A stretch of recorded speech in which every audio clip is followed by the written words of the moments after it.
దృష్టిలో పెట్టుకోవాల్సినటువంటి అంశం ఉందని చెప్పి నేను భావిస్తున్నాను.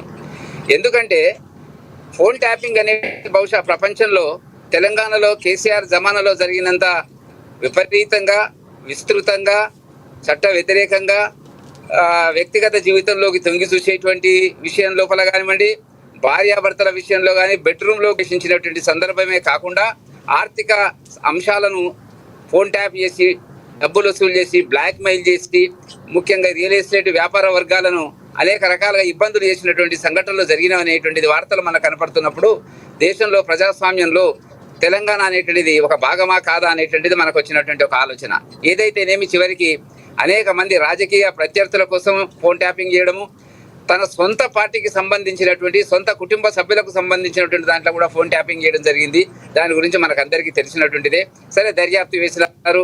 ప్రభాకర్ రావు గారు దానిలో కీలక పాత్ర అనేటువంటిది ఈ ఫోన్ ట్యాపింగ్ లో ఉన్నారని చెప్పి, రాధాకిషన్ రావు గారు, శ్రవణ్ రావు గారు, అందరూ రావుల యొక్క ప్రమేయం దీంట్లో విపరీతంగా ఉన్నదని చెప్పి మనం గమనించినటువంటి ఒక సందర్భంలో ఈనాడు మనం ఉన్నాం. అయితే ఫోన్ ట్యాపింగ్ విషయంలో దానికి సంబంధించినటువంటి విచారణ అమెరికాలో ప్రభాకర్ రావు గారు ఉన్నారు కాబట్టి ఎస్ఐబి చీఫ్ లేట్ అయినటువంటి మాట వాస్తవం. కాకపోతే ఏంటంటే ప్రజలకు దీని మీద నమ్మకం లేకుండా పోయింది. వాళ్ళ కేంద్ర సహాయ మంత్రి గారిని గతంలో బీజేపీ ప్రెసిడెంట్ గా ఉన్నప్పుడు ఒక రోజు 6 పోలీస్ కమిషనర్ అరెస్ట్ చేసి 6 పోలీస్ కమిషనర్ తిప్పినటువంటి పరిస్థితి మనం చూడడం జరిగినటువంటిది. కాబట్టి కేసీఆర్ గారు తమ స్వార్థ రాజకీయాల కోసము, తన అవసరాల కోసము, ఆర్థిక పరమైనటువంటి నేరాల కోసం, అవినీతి కోసం ఈ ఫోన్ ట్యాపింగ్ అనేటువంటిది దుర్వినియోగం చేసినటువంటిది ముఖ్యంగా కనపడుతున్నటువంటిది. మనం సభ్య సమాజంలో మాట్లాడే కూడా దీనిలో కనపడుతుందని చెప్పి అవసరం ఉంది అని చెప్పి భారతీయ జనతా పార్టీ. వెంకటరెడ్డి గారు, అంటే సిట్ విచారణ చాలా వేగవంతంగా చేస్తుంది. అంటే ఇక్కడ ప్రభుత్వం ఎక్కడా కూడా దానికి జాప్యం చేసినటువంటి సందర్భాలు లేవు. ఆయన తీసుకొచ్చే ప్రయత్నం చేసింది, ఇంటర్పోల్తో మాట్లాడడం, తర్వాత ఆయన వచ్చినటువంటి సందర్భాలు, లేకపోతే ఆయన కోర్టుకి చాలా సందర్భాలు అరెస్టు చేయొద్దని చెప్పుకున్నటువంటి సందర్భాలు అన్నీ కూడా అధిగమించి అక్కడ ఉన్నటువంటి పోలీస్ వ్యవస్థతో మాట్లాడడం తెలంగాణ ప్రభుత్వం ఒక రకమైన కృషి చేస్తుంది. కానీ సిట్ నుంచి ఎందుకు సిఐబికి లేకపోతే సిఐడికి బదిలీ చేయాలని కోరుకుంటుంది, కేంద్ర దర్యాప్తు సంస్థలకు ఎందుకు కోరుకుంటుంది అనేటువంటిది చాలా కీలకంగా మారింది. అంశముల యొక్క టర్మ్స్ ఆఫ్ రెఫరెన్స్ లో లేనే లేదు.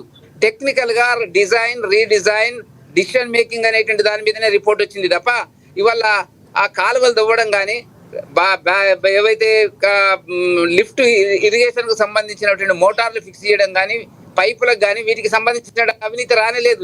ఎందుకు మాట అంటున్నాను, కేవలం సాంకేతిక పరమైన అంశంలో మేడిగడ్డ చేసినటువంటి పరిస్థితుల పర మనకు కనపడుతున్నటువంటిది. అది ఏమైతుందో చూద్దాం. రెండవది ఏంటంటే మీకు అంతే కార్ రేసింగ్ పూర్తిగా దర్యాప్తు అయిపోయి ఫైలు రెడీగా ఉన్నది. దాని మీద అది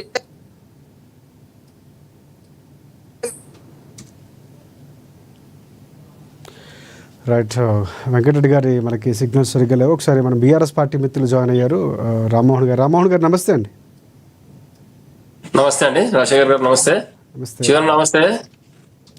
ఎస్ రామ్మోహన్ గారు, చాలా కీలకంగా ఫోన్ ట్యాపింగ్ అనేది ఒక రకంగా ప్రపంచంలోనే తెలంగాణ రాష్ట్రం పేరు వినిపించింది. అప్పుడున్నటువంటి ప్రభుత్వం మీది. సో కుటుంబ సభ్యులు, మీ సొంత ఎమ్మెల్యేలు చాలామంది, అంటే కవిత లాంటి వారు కూడా బయటకు వచ్చి నా ఫోన్ కూడా ట్యాప్ అయిందని చెప్పడం, ఆ ప్రభుత్వంలోనే ఉంటూ ఆమె కూడా భాగస్వామిగా ఉంటూ చేసినటువంటి వ్యాఖ్యలు. ఈరోజు బండి సంజయ్ వెళ్తూ కూడా సిట్ నుంచి సిబిఐకి దాన్ని బదిలీ చేయాలి, అప్పుడే దాన్ని పూర్తి న్యాయం జరుగుతున్నటువంటి వ్యాఖ్యలు కానీ చాలా కీలకంగా మారాయి. ఆయన కొన్ని ఎవిడెన్స్ని కూడా ఈరోజు సిట్కి సమర్పించారు. సో ఏ విధంగా చూడాలి ఆ వ్యాఖ్యలు కానీ, లేకపోతే ఆయన మాట్లాడినటువంటి అంశాలు కానీ? మనం గతంలో కూడా ఈ ఫోన్ ట్యాపింగ్ వ్యవహారం మాట్లాడుకోవడం జరిగింది. ఇందులో ప్రభుత్వ ప్రమేయం ఏం లేదు. ఇందులో ప్రభుత్వం కాకుండా ప్రతి ప్రభుత్వం మారినప్పుడల్లా రాజకీయ అవసరాల కొరకు కాకుండా రాష్ట్ర భద్రతా వ్యవహారాల కొరకు ఖచ్చితంగా కొన్ని ఫోన్లు ట్యాప్ చేస్తాం అనేది అధికారికంగా జరిగే ప్రక్రియ అని గతంలో పనిచేసిన పోలీసు అధికారులు చెప్పడం జరిగింది. మనం దాన్ని పరిగణలోకి తీసుకోవాల్సిన అవసరం ఉంది. ఇందులో జరిగింది ఏంటంటే, రాజశేఖర్ వినిపిస్తుందా అండి? ఎస్ వినిపిస్తుంది. రామ్మోహన్ గారు చెప్పండి.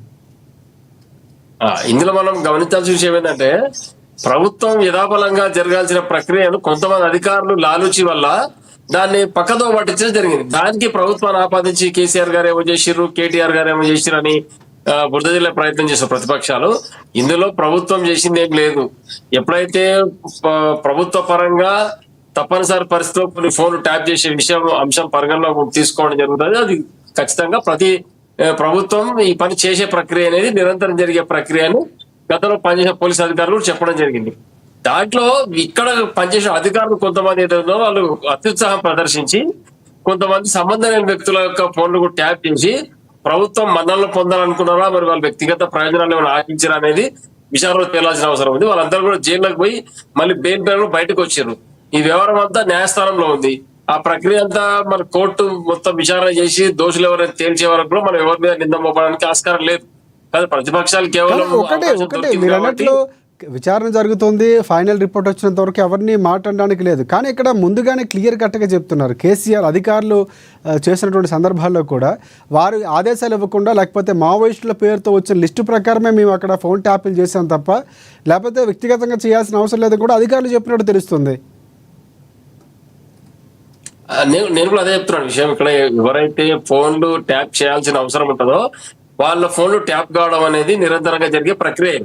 ప్రభుత్వం ఎవరున్నా సరే పోలీసు యంత్రాంగం ఈ రాష్ట్ర ప్రయోజనాల దృష్ట్యా, శాంతి భద్రతల దృష్ట్యా, మరి ఒక వ్యక్తిగతంగా ఎవరికి అధికారులకు దాంతో పాటు